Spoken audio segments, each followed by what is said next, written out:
Assalamualaikum warahmatullahi wabarakatuh. Selamat pagi menjelang siang, adik-adik sekalian. Pada podcast kali ini ya, saya akan memaparkan sedikit materi kita, khususnya untuk pertemuan 9 mengenai pembagian sosiologi, makrososiologi, mikrososiologi, dan mesososiologi.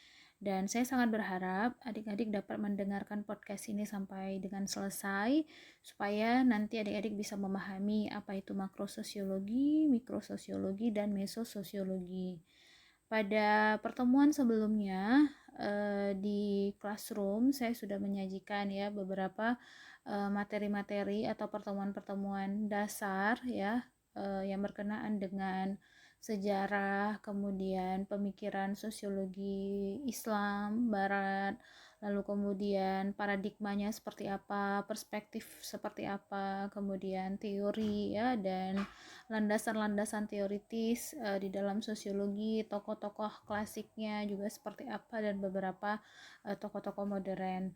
Namun karena kita di psikologi mungkin ya bukan porsi kita untuk membahas terlalu mendalam, namun paling tidak hal-hal mendasar yang berkaitan dengan sosiologi itu seperti apa patutlah untuk adik-adik juga harus bisa memahami.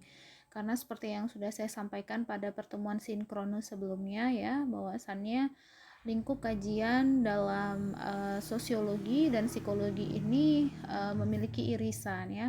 Irisannya artinya adalah di sini dua keilmuan ini tuh memiliki porsi dan tupoksi yang sekiranya itu dapat memberikan kontribusi dalam kajiannya masing-masing gitu. Misalnya dalam hal aspek kajian mengenai budaya, misalnya saja seperti dalam kajian psikologi lintas budaya, psikologi indigenous, maka pemikiran-pemikiran sosiologi itu dapat dijadikan sebagai landasan atau perspektif berpikir gitu ya sebelum memulai melakukan sebuah kajian gitu. Begitu juga dengan penelitian-penelitian sosiologi, tentu saja mungkin akan bersinggungan gitu dengan perspektif psikologi. Nah, maka oleh karena itu di sini saya ingin memperkenalkan kepada adik-adik mengenai pembagian sosiologi itu sendiri seperti apa. Jadi kemarin saya sudah bagi kelompok ya, terus kemudian sudah saya bagi adik-adik ke dalam beberapa tema-tema besar di dalam sosiologi gitu ya. Ada yang dapat sosialisasi dan konsep diri, kemudian proses sosial, kelompok sosial, lembaga-lembaga sosial, lalu kemudian ada diferensiasi sosial, stratifikasi sosial. Nah, itu semua adalah bagian-bagian dari sosiologi.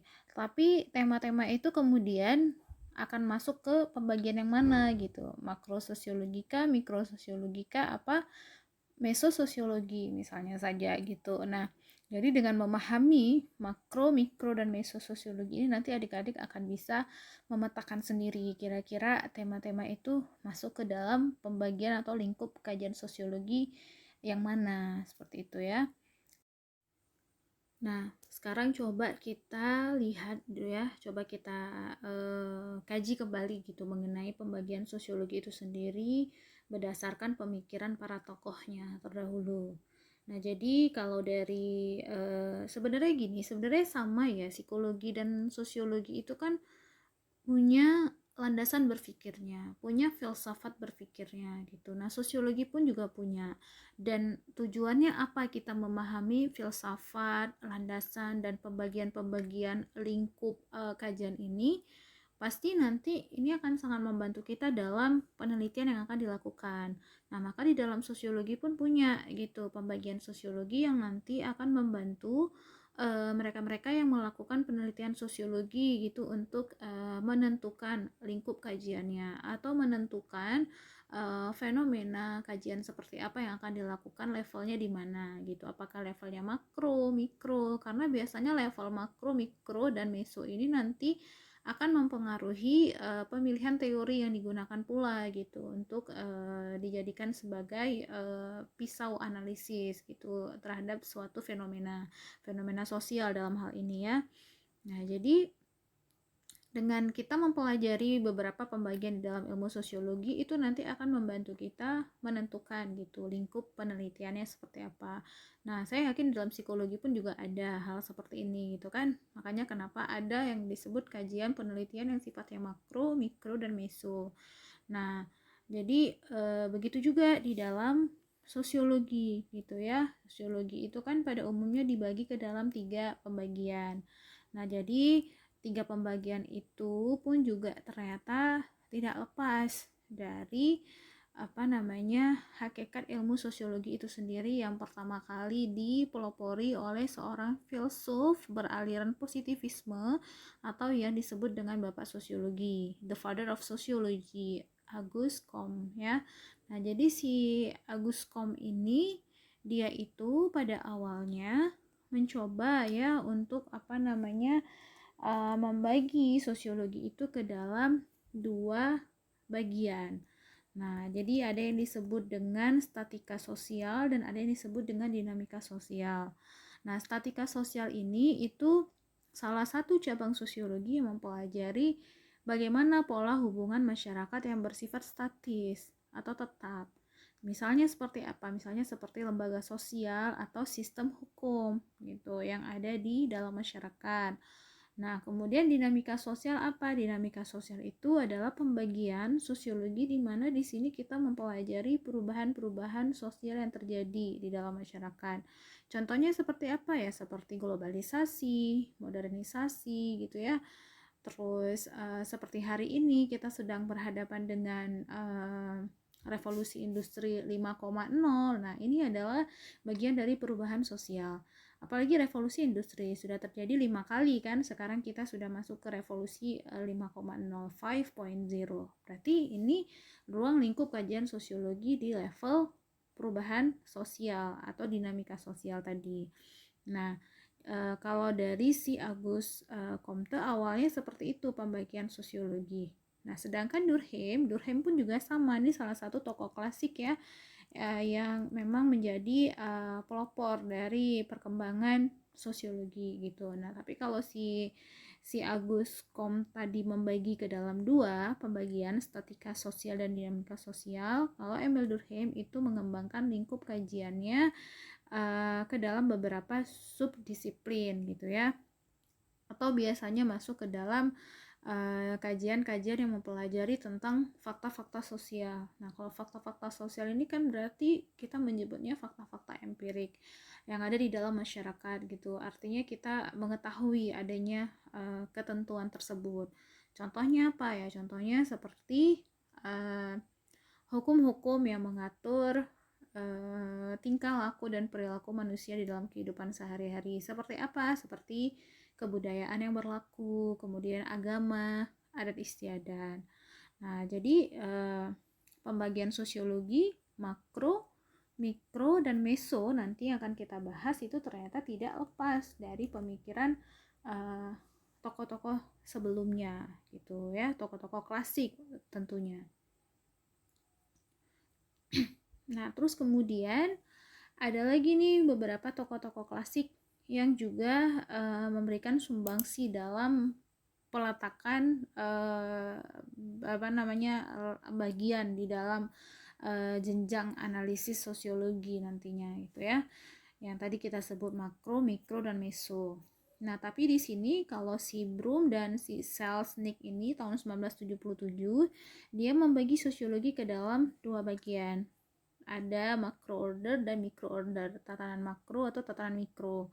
Nah, kalau di tatanan makro ini dia mengatakan bahwasannya pembagian kajian sosiologi di sini itu berarti akan fokus kepada karakteristik umum masyarakat secara lebih luas. Nah, jadi makanya biasanya nanti pendekatan untuk menganalisis hal-hal seperti ini tuh biasanya nanti kepada pendekatan yang sifatnya lebih luas ya, seperti misalnya contoh pembahasan mengenai kelas sosial di dalam masyarakat gitu kan. Nanti akan dilihat bagaimana kelompok di dalam kelas sosial masyarakat itu saling berhubungan satu sama lain.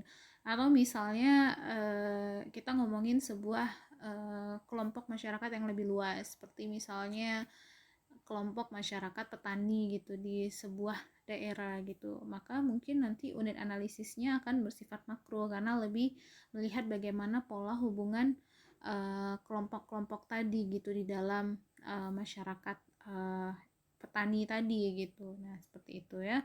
Maka mungkin nanti pun juga teori-teori yang digunakan pun juga bisa jadi teori-teori yang sifatnya makro gitu.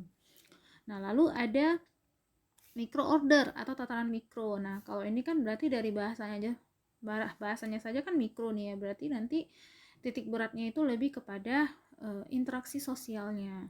Interaksi sosial tentang apa yang dilakukan oleh orang-orang di dalam kelompoknya gitu ketika mereka berkumpul misalnya saja, atau melakukan interaksi secara tatap muka. Nah, biasanya nanti pendekatan-pendekatan interaksionisme ya di dalam sosiologi, baik itu interaksi secara langsung maupun interaksi secara simbolik, itu biasanya akan masuk ke dalam kajian-kajian yang sifatnya mikro gitu, karena dia pendekatannya lebih melihat kepada interaksi yang dilakukan sehari-hari. Nah, selanjutnya ada Jacques Douglas ya, tahun 1973 juga mencoba memetakan sosiologi itu ke dalam dua bagian.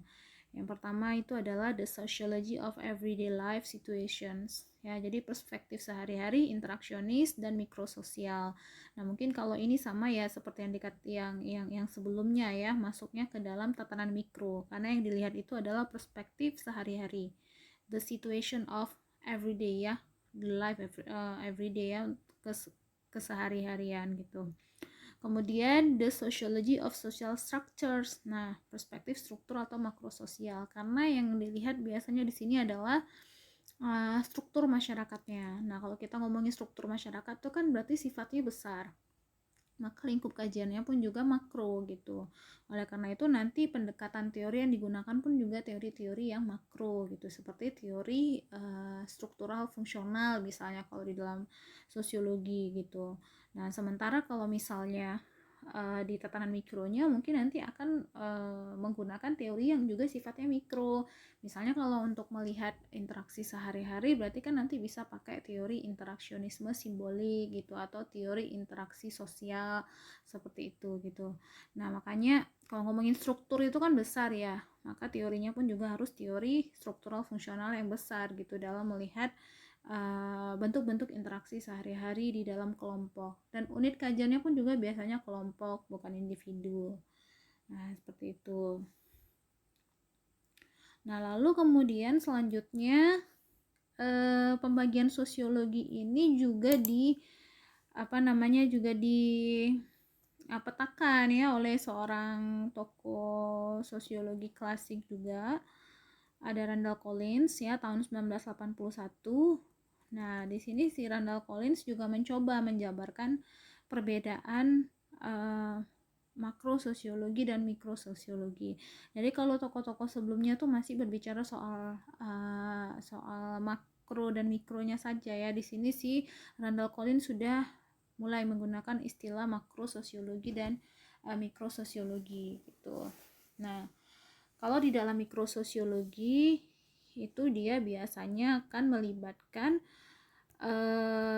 analisis yang lebih terinci gitu ya, yang lebih terinci mengenai apa yang dilakukan, apa yang dikatakan gitu, apa yang dipikirkan manusia dalam laju pengalaman mereka sesaat gitu. Nah, makanya kenapa biasanya mikrososiologi ini adalah cabang dari sosiologi yang mempelajari dampak dari sistem sosial misalnya saja dalam kelompok, dalam suatu kelompok gitu. Nah, jadi mungkin dalam hal ini yang dilibatkan juga analisis yang mengenai tentang kehidupan sehari-hari gitu. Nah, lalu yang selanjutnya itu adalah makrososiologi. Nah, kalau makrososiologi ini melibatkan analisis proses berskala besar dan berjangka panjang. Maka tadi dikatakan sebelumnya sebenarnya sama saja ya seperti pendapat sebelumnya gitu. Nah, kalau makro ini nanti akan sifatnya tuh lebih luas gitu karena dia akan mempelajari ciri masyarakat secara menyeluruh gitu. Jadi dia akan mencoba kan mengungkapkan apa namanya ya, bagaimana struktur sosial yang ada di dalam masyarakat itu mempengaruhi pola interaksi suatu kelompok masyarakat. Kemudian bagaimana proses-proses sosial yang terjadi di dalamnya ya, yang meliputi ada apa namanya, konstruksi budaya juga di dalamnya gitu kan, yang apa namanya, memberikan pengaruh gitu terhadap kebiasaan suatu kelompok masyarakat gitu. Maka ini adalah proses yang panjang ya, atau ruang lingkupnya itu besar gitu, karena yang dilihat itu tidak individu gitu ya, tetapi kelompok, biasanya seperti itu. Jadi makrososiologi ya di sini berarti lebih diarahkan dalam pengelompokan yang lebih besar gitu, seperti kerumunan, organisasi, komunitas, ya masyarakat gitu. Maka si Collins ini biasanya dia dulu dalam kajiannya itu banyak mempelajari proses sosial yang berlangsung lama gitu ya, dalam waktu yang panjang gitu. Makanya seperti misalnya dalam beberapa pembahasan tentang masyarakat, misalnya ya seperti kalau kalian pernah mendengar ya, Selo Somarjan, salah satu tokoh sosiologi Indonesia yang mencoba untuk dalam disertasinya gitu, dia coba untuk mempelajari tentang perubahan sosial pada masyarakat Yogyakarta. Nah, maka dia membahas masyarakat Yogyakarta dalam kategori yang lebih luas seperti itu. Itu juga misalnya kalian nanti akan ada yang tertarik pengen meneliti tentang masyarakat Aceh, budaya pada masyarakat Aceh. Nah, biasanya itu nanti juga akan masuk ke dalam kategori makro sosiologi gitu. Nah, jadi yang membedakan mikro dan makro ini sebenarnya adalah lingkup kajiannya dan siapa subjeknya, aktornya siapa, dan level analisisnya di mana gitu ya. Kalau level analisisnya mikro itu biasanya lebih kepada individu ya, berkenaan dengan perilaku sehari-hari, apa yang dilakukan, pengalamannya bagaimana, apa yang dikatakan gitu tuh. Terus kemudian interaksinya seperti apa ya. Kemudian kalau di dalam makro sosiologi sebenarnya di analisis juga interaksi sosial ya, tetapi yang lebih bersifat besar gitu. Maka yang dilibatkan itu adalah kelompok, komunitas, kerumunan, organisasi, atau dalam skala yang lebih besar masyarakat, seperti itu. Nah, masih Collins ya. Nah, Collins juga menetapkan nih dua landasan empiris untuk membedakan mikrososiologi dan makrososiologi. Jadi, yang pertama itu adalah faktor waktu. Bisa detik, menit, jam, hari, minggu, bulan, tahun, sampai ke suatu abad atau lebih. Lalu yang kedua itu adalah faktor ruang gitu ya. Kalau faktor ruang itu berkenaan dengan seseorang, yang tadi saya bilang individu, kelompok kecil, kerumunan, organisasi, komunitas, sampai ke masyarakat. Jadi kita bisa membedakan level dari pembagian sosiologi ini, kajian yang ingin kita lakukan ini masuk ke dalam kategori mikro atau makro itu tergantung dari dari ukuran waktu dan ruang ini tadi gitu ya kan. Kalau misal biasanya kan kalau misalnya udah pakai jenjang suatu fenomena gitu yang udah terjadi dalam beberapa tahun atau abad gitu kan, biasanya nanti kajiannya lebih luas gitu, karena proses penelitiannya pun juga mencakup kelompok, bisa saja ya komunitas. Itu juga dengan faktor ruang gitu. Kalau ruang lingkup kajiannya itu seseorang atau individu gitu, lebih melihat kepada perilaku mereka sehari-hari gitu kan, tindakan tadi, pengalaman, walaupun tidak lepas dari konteks budaya dan konstruksi yang ada di sana, misalnya tempat mereka tinggal gitu kan, tetapi karena ruang lingkup kajiannya itu adalah perilaku sehari-hari gitu ya, mungkin ini akan masuk ke dalam kategori yang mikro gitu. Tetapi ketika kita pengen melihat perilaku di dalam kelompok yang lebih besar yang kita sebut dengan komunitas, kerumunan, atau masyarakat, maka nanti ruang lingkup kajiannya itu akan besar seperti itu ya. Contoh misalnya saya dulu pada tesis saya mencoba meneliti tentang konstruksi alat tangkap ikan ramah lingkungan gitu pada nelayan di Kabupaten Batang, Jawa Tengah gitu. Nah, dari judulnya saja itu bisa terlihat bahwasannya ruang lingkup kajian saya itu adalah makro gitu. Kenapa makro? Karena saya melibatkan kelompok masyarakat nelayan secara lebih luas gitu ya. Walaupun nanti subjek yang saya tanyakan atau yang dijadikan sebagai informan itu tetap si nelayannya gitu, tetapi ruang lingkup kajiannya itu besar gitu ya, karena melibatkan beberapa kelompok melibatkan kelompok masyarakat nelayan secara lebih luas gitu ya. Nah, lebih luas, lebih besar gitu ya, yang berhubungan dengan nelayan tadi.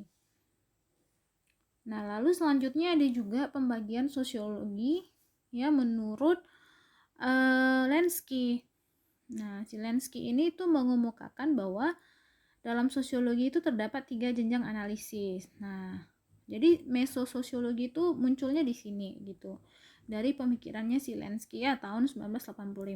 Dari sini pun juga kita bisa terlihat ya bahwasannya pembagian ilmu pengetahuan itu ternyata berkembang gitu kan.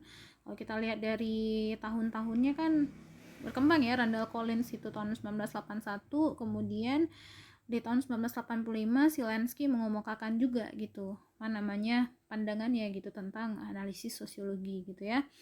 Jadi yang pertama itu dia membagi ke dalam 3 jenjang analisis. Yang pertama itu ada mikrososiologi.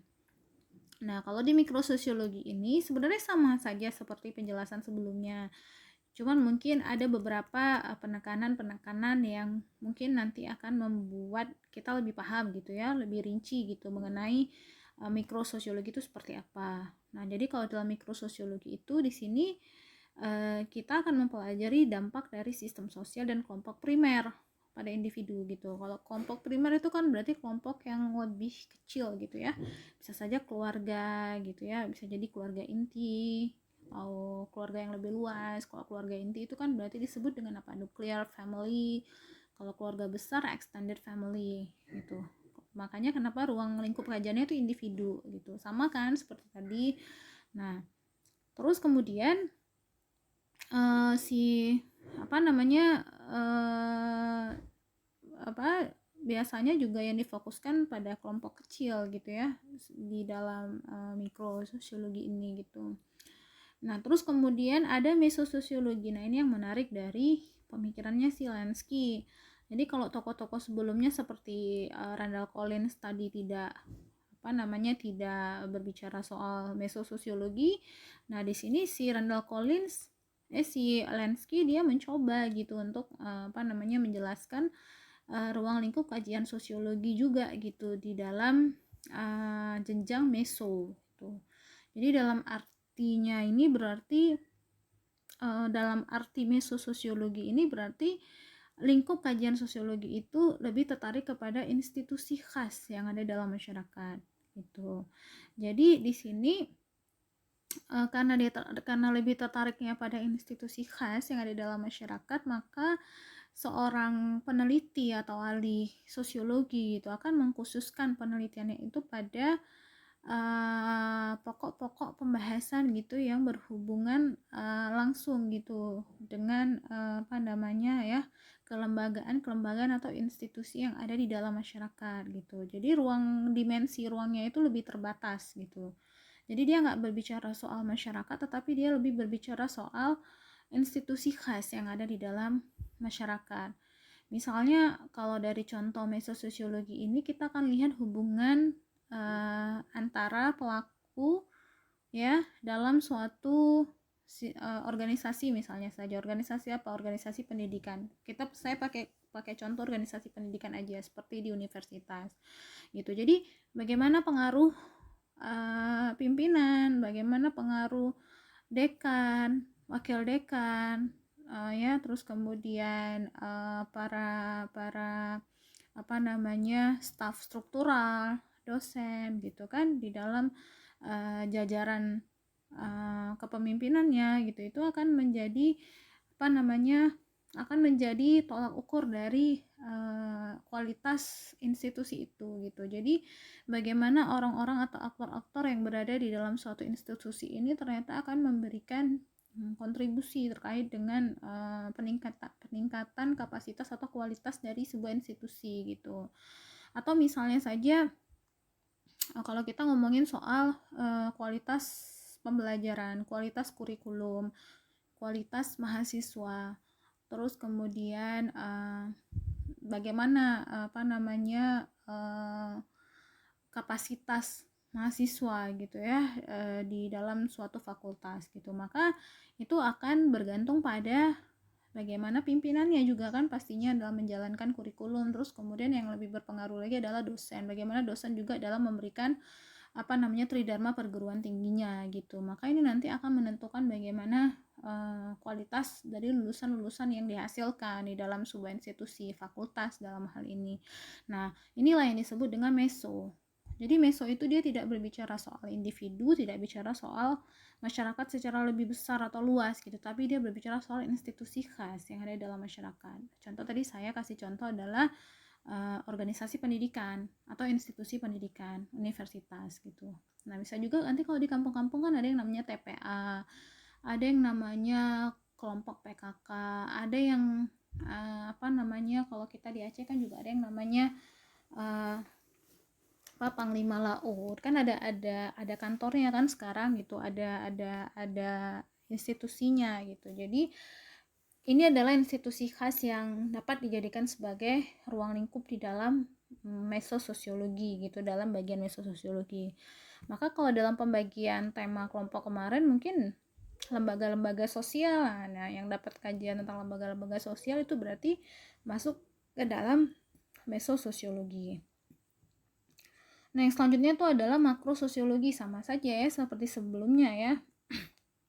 Cuman di sini Zelensky itu mengatakan bahwasanya dalam makrososiologi di sini kita coba untuk pelajari ciri masyarakat secara menyeluruh serta sistem masyarakat dunia. Makanya kenapa ruang kajiannya itu besar ya, besar. Tapi dia sama aja sebenarnya ya. Ruang bahasan dalam makrososiologi ini adalah masyarakat yang bertempat tinggal di wilayah tertentu dalam jangka waktu yang lama gitu, yang di dalamnya itu terikat oleh konstruksi-konstruksi budaya dan norma, adat istiadat, agama dan lain-lain gitu. Jadi yang dibahas itu adalah corak atau karakteristik masyarakat secara lebih luas gitu ya. Misalnya tadi saya kasih contoh, ada yang pengen meneliti misalnya nanti tentang perilaku gitu ya masyarakat Aceh di wilayah Aceh Barat bagian apa misalnya saja gitu, itu mungkin bisa jadi nanti ruang lingkup kajiannya itu masuk ke dalam tingkatan makro gitu. Nah, jadi sebenarnya tingkatan makro, mikro, dan meso ini juga nanti akan menentukan gitu pemilihan teori yang kita gunakan gitu. Berarti kalau misalnya level kajiannya di meso sosiologi, berarti nanti akan pilihlah teori-teori yang mungkin banyak berhubungan dengan kajian-kajian tentang institusi gitu, atau social institutions gitu kan, ada teori-teorinya ya gitu. Juga dengan mikro, berarti nanti kita akan lebih banyak memilih teori-teori yang membahas tentang tindakan sosial, interaksi sosial, serta perilaku sosial sehari-hari gitu ya. Banyak sekali teori-teori sosiologi. Dan kalau makro tadi ya kan mungkin banyak dipakai teori-teori yang masuk ke dalam aliran struktural fungsional, karena biasanya yang dibahas itu adalah skala yang besar, struktur sosial masyarakat. Itu kan luas sekali ya dan besar gitu. Karena yang dilihat itu tatanannya gitu ya. Nah, nah kemudian tadi dari beberapa penjelasan-penjelasan secara menyeluruh ya mengenai beberapa pembagian sosiologi menurut beberapa tokoh, maka Zelensky di sini ya di sini ya juga dia bilang kalau bagian sosiologi yang mempelajari ciri masyarakat secara menyeluruh serta sistem masyarakat dunia. Itu Zelensky, ini sama aja sih sebenarnya ya. Lalu yang dilibatkan itu adalah analisis proses sosial berskala besar atau berjangka panjang. Makanya kenapa budaya itu masuk ke dalam kajian makro sosiologi. Nah, kalau mesososiologi mungkin ini lebih ke kesimpulannya ya. Bagian sosiologi yang tertarik pada institusi khas yang ada dalam masyarakat. Tadi saya sudah kasih contoh tentang organisasi pendidikan, universitas ya, itu bisa masuk ke dalam level kajian mesososiologi karena yang coba dianalisis itu adalah institusinya. Berarti dalam hal ini itu organisasi pendidikan merupakan institusi sosial gitu ya. Nah, kalau di mikro ya sama aja seperti tadi ya, yang dipelajari itu adalah dampak dari sistem sosial dan kelompok primer pada individu, maka unit kajiannya individu dan perilaku atau tindakan dia sehari-hari. Dan mikro ini masuk ke dalam bagian sosiologi yang melibatkan analisis yang lebih rinci gitu tentang apa yang dilakukan, apa yang dikatakan, dan apa yang dipikirkan gitu. Jadi ya lebih kepada pola interaksi dan perilakunya sehari-hari. Nah, berarti di sini kita bisa lihat kontribusi psikologi pun juga bisa mempengaruhi ya tentang apa yang dilakukan, apa yang dipikirkan gitu, dan bagaimana pengalaman sehari-hari gitu ya, bisa masuk juga gitu dalam menjelaskan tentang bagian mikrososiologi ini. Nah, sedangkan menurut ini ada tokoh lagi menurut Incalus gitu ya, tahun 1965 nih, ini mungkin tokoh yang lama ya. Dia juga mencoba membagi sosiologi itu ke dalam 3 pokok bahasan yang khas. Ada hubungan sosial, institusi, dan masyarakat. Nah, kalau hubungan sosial itu nanti lebih masuk ke dalam bisa mikro, bisa makro ya, tergantung dari sifat kajiannya. Hubungan sosial yang seperti apa yang pengen dilihat. Lalu institusi sudah jelas masuknya ke meso, sosiologi, dan masyarakat berarti masuknya ke makro sosiologi. Nah, jadi itu saja adik-adik ya. Sebenarnya dari penjelasan-penjelasan ini sebenarnya pengen membawa adik-adik semua paham gitu ya, apa itu makro sosiologi, bagaimana meso sosiologi, dan bagaimana yang disebut dengan mikro sosiologi. Seperti itu.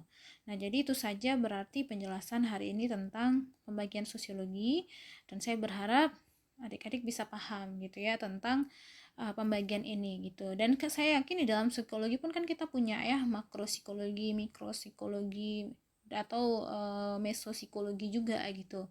Yang tujuannya itu nanti akan membantu adik-adik untuk menentukan lingkup kajian gitu. Apakah kajiannya bersifat besar, kecil, atau bermain di level institusi ya, seperti itu. Mungkin kalau yang minat di peminatan PIO ya, mungkin kan akan berhubungan dengan institusi, maka mungkin akan masuk ke dalam kategori meso gitu ya. Cuman kalau yang mikro dan makro sosiologi, mikro dan makro psikologinya itu kan berarti nanti coba kita petakan lagi gitu di tingkat makro dan tingkat mikro. Kalau mikro berarti ya, tapi kalau psikologi kebanyakan kajian adik-adik hari ini banyak di level mikro ya, lebih ke melihat proses mental, perilaku ya, dan tindakan sehari-hari individu gitu ya mungkin. Tapi ya kalau mau mengkaji secara makro mungkin nggak bisa pakai kuantitatif ya, bisanya nanti pakai kualitatif gitu. Jadi di dalam kajian-kajian psikologi indigenous lintas budaya itu udah pasti ya yang dipakai itu adalah pendekatan makro psikologi gitu. Tapi kalau di dalam kajian-kajian psikologi klinis mungkin lebih ke mikronya gitu ya. Nah, jadi semua keilmuan itu punya pembagian kajiannya. Ini tujuannya untuk membantu kita nanti dalam memilih fenomena persoalan apa yang ingin kita teliti. Kalau di sosiologi kan ada namanya fenomena sosial, berarti kalau di psikologi itu fenomena perilakunya gitu. Nah gitu ya, jadi seperti itu adik-adik ya. Silakan nanti setelah mendengarkan materi ini coba dibaca lagi beberapa referensi-referensi yang lainnya, seperti itu ya. Itu saja berarti saya akhiri. Assalamualaikum warahmatullahi wabarakatuh.